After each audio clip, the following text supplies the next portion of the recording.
few minutes. Glad you can make it today, brother. Oh, yeah. I'm glad. I told you last week, Yeah. Hit me up. Yeah, let a couple people show up so we don't have to repeat what goes on here. Yeah. Recovery Cafe Live. It's the 31st today. My name is Brandon Orr, and I am blessed to be here with a really good friend of mine. His name's JP, James Prince. Hello. Jimbo. Jimbo. Whatever you guys want to call him. I call him friend, and I call him a brother. Amen. How's everything been going with you, bud? Great. This time is rough for everybody. Me, I'm not gonna lie, I hate change. I'm the type of guy that has a pattern, and my pattern was broke, stopped. So I had to make some adjustments to get a new schedule. Most of it is done like this, over a computer or a phone. Right. And that's different for a lot of people, and a lot of people don't like it. So I'm here today to just kind of give hope to people that don't like change and are struggling and don't have the resources and the nice things to get through this. So right. Well, hopefully. Thank you. We're glad to have you here today. Yes, sir. What have you been doing at your house lately? The guy the staff member that works there through Columbia Care, he's not a germophobic, but he's a clean guy. So me and him have just been killing it, cleaning, staying focused with the rules and regulations there at the house. I'm kind of I don't like a dirty kitchen, and sometimes I feel like I work and live with some adolescents. I don't get it, but instead of bitching about it, I take care of it myself. Right. It's easier that way. Absolutely. How many people do you live with you? We have five, me included. Who's that? No, it's nobody. Okay. They'll pop up and roll up as they go. Okay. So we have 2 empty beds, I think, but Columbia Care is not taking any new customers. So we have a pretty good Aaron Allen. He's one of my roommates. You guys might know him. Everybody knows Aaron Allen. Cafe baby. Cafe baby. And a couple other guys that we just all get along with. One guy's a karaoke DJ, and he's off work because the bars are closed. So he's pretty cool. He lives a different lifestyle than we do, but he's clean and sober. So can you do me a little bit and talk to me a little bit? What is Columbia Care? So our viewers out there know a little bit about what it is. This is part of my treatment and recovery. Columbia Care is mental health through the ARC, and they don't mess around. They really help people. When it comes to Columbia Care, they accommodate your mental health situation. Like stability. Stability. That everything's nice and calm and cool, and they make sure that mentally you're capable of living a life. We have a lot of life skills at our house because there's a lot of people that don't know how to do laundry. Right. You can look so we work together. It's just a great program. So how do they evaluate you for that? How did that evaluation go to see if you were a good fit for that program? Through the ARC. What's the ARC? Inpatient, addiction recovery. What's this? Center. Because I went through outpatient and failed. I had no program. I had no nothing, but I would show up. And I lived in an Oxford house. Great accountability. But I backed off on my meetings. I started working, had money, got, in my head, got my own way. And there's nothing better for an addict to have money and time. And I fell off several times. So the house I was living in at Oxford, just a short little story, they had to do tough love. They were there for me 3 times with open arms. They were there as Oxford. Oxford gave me another chance. Then Oxford was like, nope, but they stepped in as friends and brothers and helped me, and I fell off again. So they had to love me from a distance, and then I wasn't allowed to go to their house until I went through inpatient. Okay. So. And then that's where you got evaluated. That's where my recovery and treatment started. I got evaluated through mental health, which I'd never done before because I thought mental health was, beating a telephone pole up and licking windows, And that's not a funny thing, but that's how I thought. Mental health was crazy people. It's not. It's not at all. It's trauma-based from your childhood or something along your life, your story, and it's the best thing I could have done. I request it to everybody, get an assessment through mental health. You'd be amazed. You're talking about the ones that are suffering from addiction that are unsure of what goes Yeah. on with their life right now. Yeah, they don't know. Sometimes they can't find stability. So you Exactly. say, Yeah. go check mental health out. Yeah. You know, some people don't know why they're the way they are. You know, they don't get addiction, but they're full blown in their addiction and don't know it. Well, I know personally this is about you and not me today, but I'm going to go ahead and share it. Hey, you know, I definitely had mental health issues growing up, Yeah. and that's where my addiction pretty much stemmed from. So I 100% agree. So back to the mental health housing. Do you know how many mental health housing there is that we have here in the county? well, Columbia Care's got 4 that I, Okay. you know, And they got. Is that the Kelly House too? No, they're not involved. They help us get into the Kelly House or not Kelly House, Kelly Shelter and Rogue Retreat. They, you know, they help you move to the next phase of your life. And they got Swing Lane, which is apartments that you roommate with. You know, that's the next phase. They got another house. Can't remember the name of it, but it's for people that need 24-hour care. You know, meds, schizophrenia. You know, we're not me and Aaron Allen and the guys at our house. We're not. PTSD is pretty much our diagnosis. You know, trauma based. You know, in recovery, and they're helping us with our life skills in case, you know, PSD is huge. Some people have serious PTSD, or am I saying that right? Post-traumatic stress. Yeah. You know, there's people out there that have it worse than me, and they diagnose this according to, there's different levels. I don't know what level I'm on. I'm on a lower level. I just have some things in my past that, I'm not saying led me through my addiction, but helped it, you know. So the reason we have him on, thank you for sharing that with us. Yeah. The reason we have him on here today is to talk a little bit about his recovery story, because it's kind of a beautiful one, and I think that it's important for a lot of people to hear. So now that I've drilled you with some questions, let's hear about your story, my friend. Yeah, I'm not going to go into my addiction, you know, war story but I've used it for a lot of years. And as far as wanting to get clean, like I shared a little bit, I wanted it. I wanted what people had, but I wasn't done. You know, I had to, as they say, go do some more research. And what it was for me was, I was living in a park. I shaved, I did my laundry, spent a lot of time in the bathroom at a park. And I was done, you know. I burned so many bridges, but I didn't know how to do anything, and I had to do it alone. I didn't have to, but I chose to, because I burnt so many bridges and I had to prove things. So it took me a while, I'm not going to lie. I'd get off track with my addiction, but I knew what I wanted and I was headed in that direction. So, to make a long story short, I got up from Central Point one day and I rode to the Ark. I was loaded, not going to lie, because I didn't think I was going to get any kind of inpatient treatment or anything. And the guy that did my assessment, me and him clicked. Steven. He's a wonderful guy. I love Steve. He saved my life that day. Steve, you know who you are if you're yeah, watching buddy. out there. You know. We did my assessment, and me and his story were so much alike. And you know, I was all open and honest, even loaded. You know, I wanted it that bad, but I had to get loaded. Wanted to get loaded, however it was that day to survive. You know, that's just, I had to. So we get done with the assessment, and I'm out front, and I had to take a P test across the parking lot. So I'm waiting to get that scheduled, and he comes flying through those doors, and he goes, "Come with me." But previously, before that, he said, if I can get in Jennifer's office, that it's pretty much guaranteed you're going into inpatient. And we walked up to his door, and we both started crying. You know, I knew what was next. And, you know, as soon as that door closed, she goes, "You got any medical problems? You got to do this interview." You know, now I'm still crying, right? And she goes, "Is there anything out there that you need to take care of before you make this decision?" And I literally had 3 seconds to make a life-changing decision. Mind you, I'm loaded. And usually when you're loaded, you know, I'll come back tomorrow as soon as I finish this high. And I said, "No, I want to go. Let's get this done." And they couldn't find me a ride. Everybody was busy. So she goes, "All right, you got a half hour to ride your bike from here to there. I'll call them and let them know."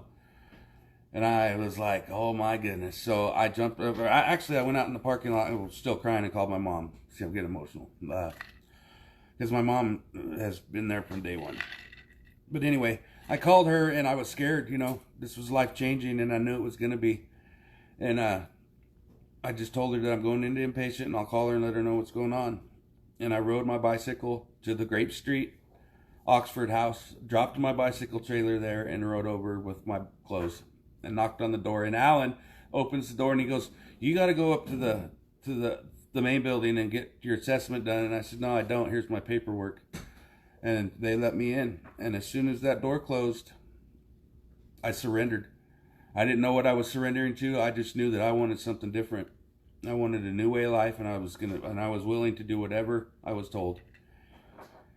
And I started that day. You know, it sucked going into a place high, people knowing I was high, so I just, you know, did their little detox thing, and then I jumped in with both feet.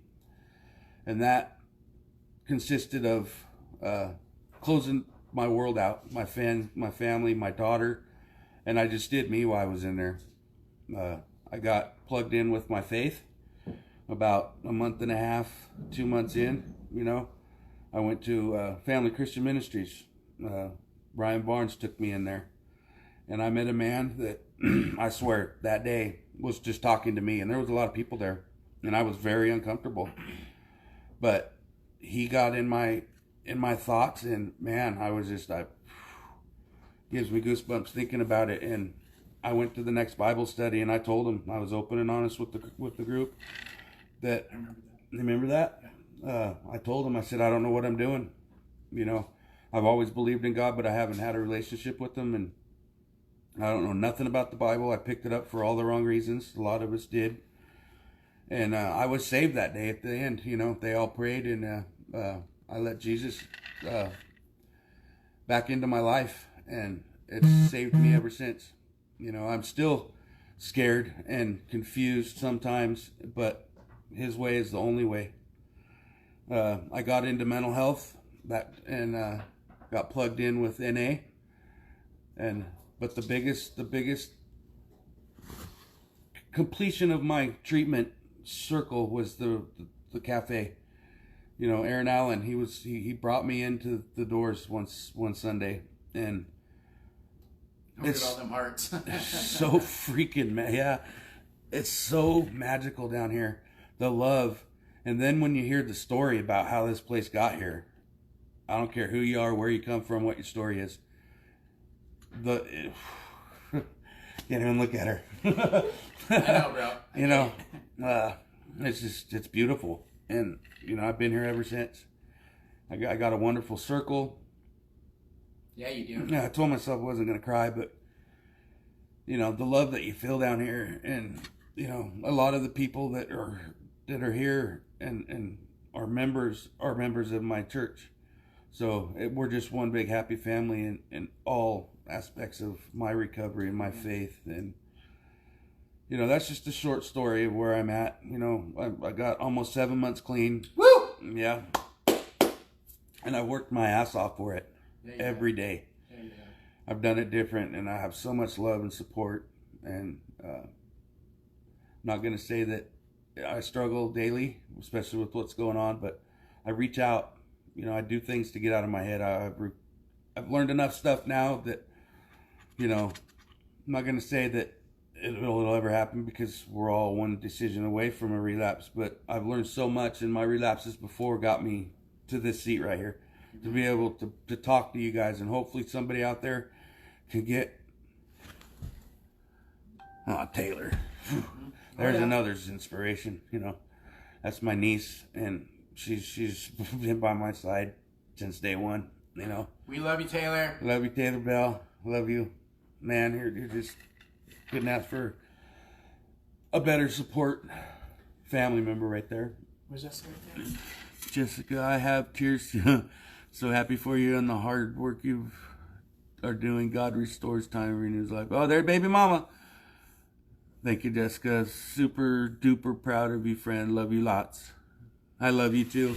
That girl right there, you know, she was in the women's arc when we were all going through it, and we've just stuck together. And she's one that has come a long ways. I love her so much. She baby Carlos, you know, I can't wait to meet him. Beautiful baby boy. You're doing good. I love me and me Levi, she says. I like Carlos. He's Levi. So does Stephanie. he's Levi, but you know, we're gonna have some nicknames. Russell. So I want to say thank you. You're welcome, man. For showing up here today and thank being you for real having me. transparent and exactly what it is. I'd like to just touch on the things that I get to see you do is not only have we gained a friendship, but I watch you take on the younger guys and get a mentorship. Oh man, mentorship's so important in this pure work that we do here. That friendships are great, mentorships are even better. But it's the trust that we get to build around all that that Amen. Really climaxes the thing that we do that makes us feel at whole. And you do such a good job of that down here at the cafe. You do a good job at the church. You definitely have got a lot of stability going on. You've been seeing a lot of growth. Your recovery is a beautiful thing for all of us to watch. I know Tony, he loves you just to death, man. And you are one of our favorite people down here. So, you got anything else inspirational you want to talk before we close this thing down and let these people get back to their daily lives? I've said it like 3 times today with other things in my recovery, and it's we just got to stay calm. You know, we stay calm, we can stay focused. But if we get sideways and start spiraling out of control, you know, recovering addicts, and me and Brandon were talking about it. Doesn't have to be drugs and alcohol. Addicts are there's so many ways of being an addict and what you're addicted to. In times like this, it's hard to not turn to that.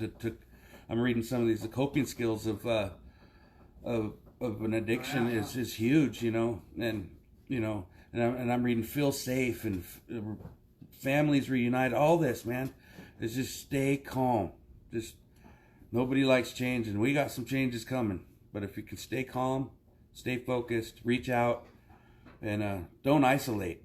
Isolation for people like us is horrible, and that's what they're wanting us to do. And that's why we're doing what we're doing today. That's why I'm here, exactly, to just let people know that it's okay to worry and stress, but just stay plugged in while you're doing it. Don't spiral out of control. Reach out. Stay calm. That's all I ask. Stephanie, way back there in the background, know that she's listening to it all. Yeah, Stephanie. You got anything to say to JP? They can hear you. They can hear me. Hold on, here she comes down. Yeah. Beautiful soul right here. Her and Tony are magical. Magical. Hey everyone. It's really hard to keep this 6-foot distance. Yeah. I just want to sit on the couch next to JP and hug him. I don't know. I was telling him today before he came on, and I'm all emotional listening to him over here. Don't start. Dang it. I just was so blessed to see his life transformed. He just gave it all up, surrendered. I did. And hasn't looked back. And I just see him changing every single day for the better. And like he said, he fights hard for it every single day. And when we put him on the Facebook page not too long ago when Cafe was still open, when he told that story to the 50 people that were at Cafe about how he used to ride by on his bike with no shirt on in his bike trailer and wonder what happened in our location, I just made my heart so happy that he found the love he was looking for, and in that regard, he just gives it all back to us. And so Tony and I are so blessed to have you in our life. Oh, JP, I love you guys.